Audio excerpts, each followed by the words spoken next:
ang selebrasyon ng National Indigenous Peoples Month.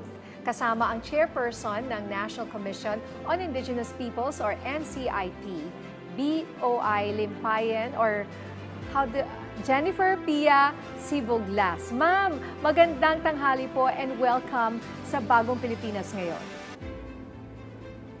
Magandang tanghali po, Ma'am Nina, at sa inyo lahat po, sa ating mga nanonood ngayong hapon, isang makabuluhan at isang makatutubong araw na punong-puno po ng pag-asa. Napansin ko po yung suot niyo, ma'am. Unang-una kong nakita yung Tivoli design. Tama po ba? Yes po, Ma'am Nina. Galing po ito sa Lake Cebu. Iniregalo po ito sa akin ng community when I visited the area many years ago po. Okay, ngayong buwan po ng Oktubre ay sabi nga natin National Indigenous Peoples Month. Ano po ba ang layunin nito at ano po ang tema ng selebrasyon sa taong ito? For 2023 po, para sa taong ito, ang ating tema po para sa National Indigenous Peoples Month ay ang pagpapayaman ng kultura, ng pamanang kultural at katutubong yaman tungo sa maliwanag na kinabukasan para sa bagong Pilipinas. Ito pong temang ito ay nakasentro po lalong-lalo na sa katutubong yaman natin, yung mga indigenous knowledge systems and practices, yung mga katutubong kaugalian, katutubong kultura at tradisyon kung saan ay naipapakita ng ating mga katutubong Pilipino yung kanilang natural nagkagalingan sa sining, sa kanilang edukasyon at lalong-lalo na sa pagpapayaman ng kanilang mga ritual at selebrasyon sa panahon ng kanilang mga importanteng pagdiriwang sa kanilang mga komunidad. Ma'am Nina. Alright, congratulations po ma'am. No? Eto po, ano po ba yung mga ahensya ng pamahalaan at pribadong sektor na naging kasama ng NICP sa paghahanda po para dito sa Indigenous Peoples Month ngayong taon?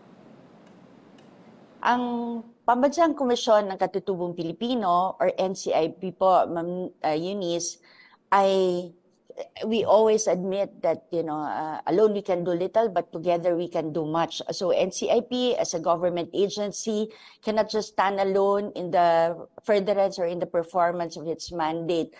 So for the National Indigenous Peoples Month, we are partnering with different national agencies, private organizations, as well as partners in the business industry at ang ating mga local government units kung saan ay sabay-sabay at sama-sama na ipinagdidiriwang itong buwan na napakahalaga para sa katutubong Pilipino. So mga kasama natin dito, first is ang PMS, ang ating DBM, ang ating DSWD, ang OPAPRU, ang National Commission on Senior Citizens, ang Komisyon ng Wikang Filipino, ang NAPSI, ang CHED, ang NCMF at NEDA, BFAR, DILG, ang DOLE at ang DOST.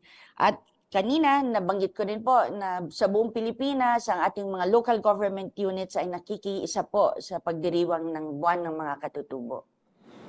For our private sponsors naman, meron din mga tumutulong sa amin, Ma'am Nina. Ito yung mga partner natin, ang JCI, QC Diamante, ang ating Bavi or Chooks to Go, ang Aboitis. Meron din tayo yung AKAP, yung UNAP at yung mga kapatid nating mga Eagles. At the same time, ang Hotel Sogo at Euratel Hotels po. Ma'am, sa mga natitirang araw po ng Oktubre, ano-ano pa po ba ang mga aktibidad na maaaring masaksihan at daluhan ng ating mga kababayan na nais makisaya at makiisa sa selebrasyong ito? Meron tayong, Ma'am Nina, mga festivals, IP conferences, IP Congress, mga fashion shows, IP games, Youth Artist Assembly, meron din kaming NCIP Family Day, meron kaming webinars, courtesy visits, and other celebrations na isinasagawa sa iba't ibang parte ng bansa hanggang sa katapusan ng buwan.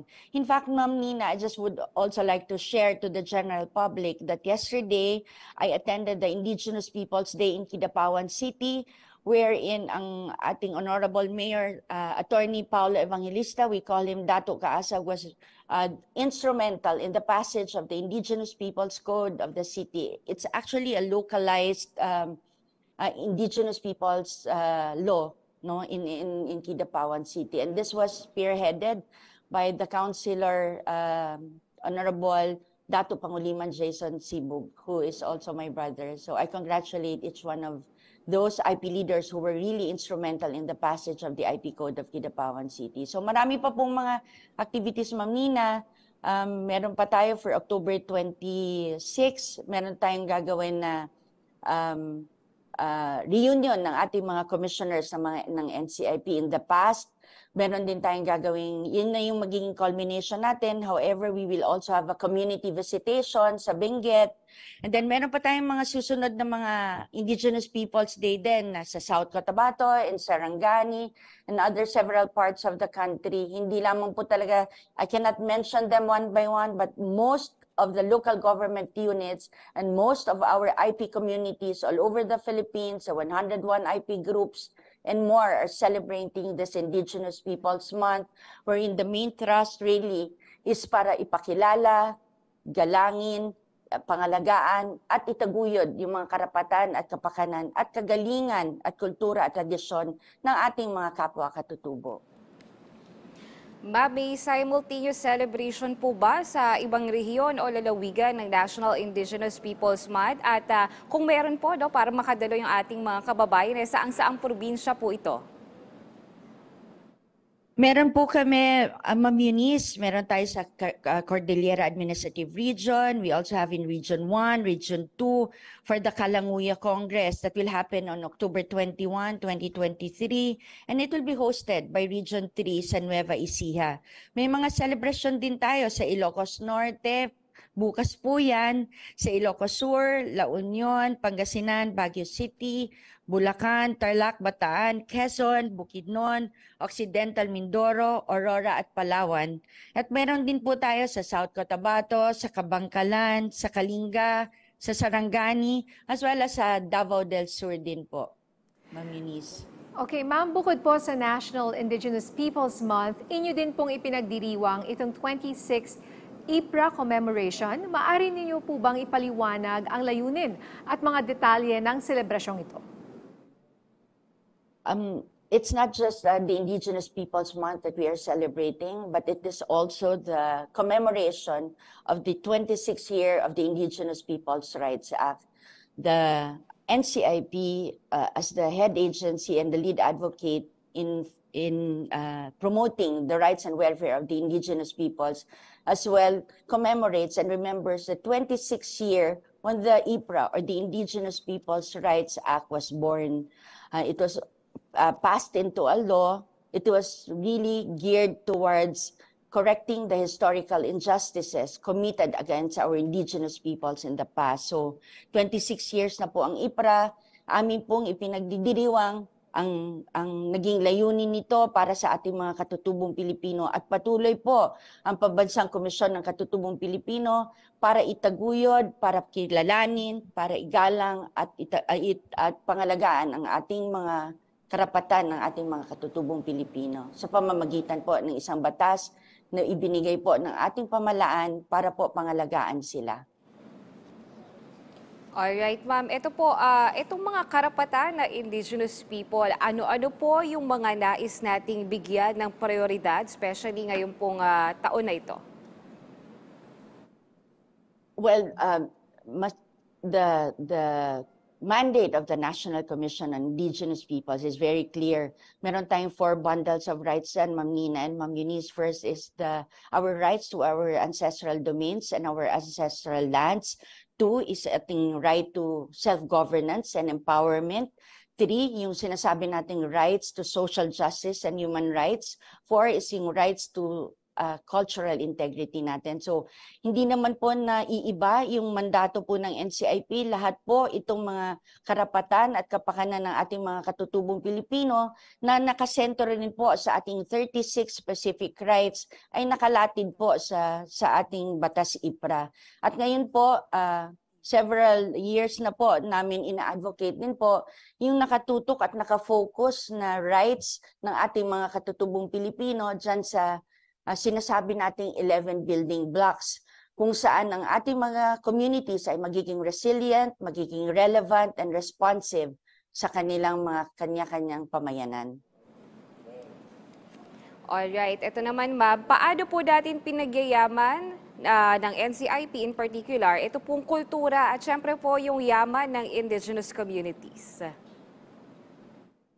Ang mga proyekto at gawain sa programang IP Culture Services, Maminis, gaya ng Project Epanaw at mga kultural na pagdiriwang at nalaglalayong ipakita ang mga wika, sining at mga tradisyonal na gawain ng ating mga kapwa katutubo ay ginagawa ng NCIP or Pambansang Komisyon ng Katutubong Pilipino para taasan ang kamalayan ng mga Pilipino at ng buong mundo sa pagpapahalaga, pagpapangalaga at pagtutaguyod ng mga karapatan at kapakanan ng ating mga katutubong Pilipino. Mensahe nyo na lang po at paanyaya sa ating mga kababayan na nais pong makisaya sa National Indigenous Peoples Month at IPRA commemoration. Sa atin po lahat, lalong-lalo na sa ating mahal na Pangulo, gusto ko lang din again, I'd like to take this opportunity to thank our President, His Excellency Bongbong Marcos for appointing me as a new chairperson of the National Commission on Indigenous Peoples. We are grateful for the trust and confidence given to this representation, sir. And sa ating mga kababayan, sa lahat po ng kawani ng gobyerno, lalong-lalo na sa Pambansang Komisyon ng Katutubong Pilipino or NCIP, sa aming mga katuwang sa pagpapalakas ng batas IPRA, sa mga organisasyon na nagtataguyod ng mga karapatan at kapakanan ng mga katutubong pamayanan, sa aming mga kaibigan at kapwa katutubo, samahan niyo po kami sa aming pagdiriwang ng Buwan ng Mga Katutubo upang bigyang pugay ang kanilang kontribusyon sa ating bansa at patuloy po tayong makiisa, ipadama at pagkakaisa at pagtutulungan upang makamtan at maisakatuparan ang hangaring tunay na kapayapaan at kaunlaran sa ating inang bayan. Mabuhay po ang mga katutubo, Ma'am Nina, mabuhay po ang Pambansang Komisyon ng Katutubong Pilipino, mabuhay po tayong mga Pilipino at mabuhay po ang bagong Pilipinas. Maraming salamat po. Maraming salamat po sa inyong oras. Atin pong nakapanayam si Boy Limpayan Jennifer Pia Sibuglas, Chairperson ng National Commission on Indigenous Peoples.